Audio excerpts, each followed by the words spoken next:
Hello again, you're watching View from Stormont. With many people working from home over the past year and lockdowns driving an online shopping boom, are we facing into a permanent decline of our city centres? Add to that much more interest in living out of town and less socialising, it begs the question, will large urban spaces hold the attraction they once did? Preparing for life after COVID is a major challenge facing cities around the world, and Belfast is no exception. The Chamber of Commerce says it wants to start a conversation on the issue. But what might a redesign of the capital look like? And will it be enough to restart the economy? Deborah McAleese has been finding out. For a year now, Belfast has mostly been in hibernation. Its residents, workers, shoppers, visitors rarely venturing into the empty streets. But as Northern Ireland tentatively edges towards an end to lockdown, can this scarred city rebuild and blossom? There are examples of cities who have struggled in the same way that Belfast has, but they are using this as an opportunity to reimagine and reshape their cities to make them an even more attractive place to live and work and enjoy leisure time. Following the example of places like Paris, which is turning the Champs-Élysées into a garden and investing in cycling infrastructure, even Milan has made huge improvements, a city that was the epicentre of the European outbreak. So I think there are a lot of lessons from other cities that Belfast can learn from. Social distancing could be a part of life for some time, so a major rethink is needed over public spaces.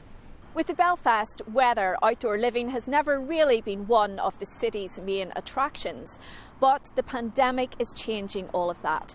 And we're beginning to see the reimagining of once empty outdoor spaces. Like this pop-up park and garden close to St Anne's Cathedral, which has even been named in the Los Angeles Times as being one of the world's clever COVID design solutions. Remember the days when customers would pack into bars and restaurants? The hospitality industry has also had to rethink their use of social spacing both indoors and outdoors. But to survive, they really need their customers to come back. We want to get back to normal. We don't have a proper go again at what we used to do really well. So things like office workers need to come back in here. We need to get tourism back. We need to get footfall in the city centre. How we do that, I would like to see things that have really been successful in the past. So things like culture night. I want to get back to where we were, and I think everybody does as well. We need the government to support us. They've supported us up to now, and that's why we're still open.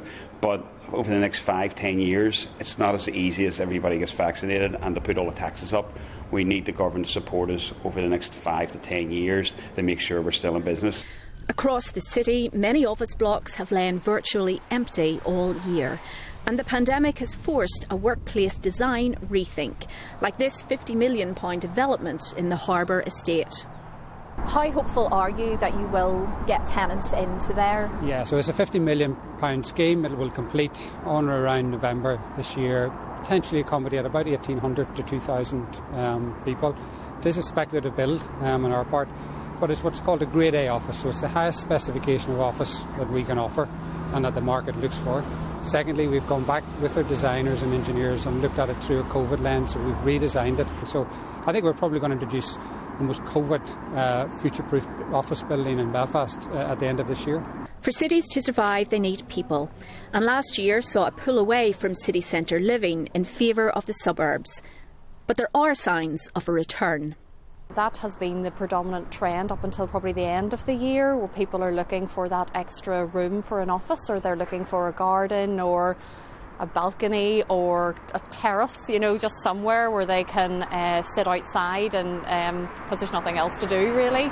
But there has been a big uptick in the number of people looking for properties that fit that criteria. We have seen a bit of a change in the last 3 months in that their city centre apartments are starting to move again, and that's both sales and rentals, which is great. So things are starting to move in the city again. I think maybe there's light at the end of the tunnel now, and people are happy to, migrate back towards the city.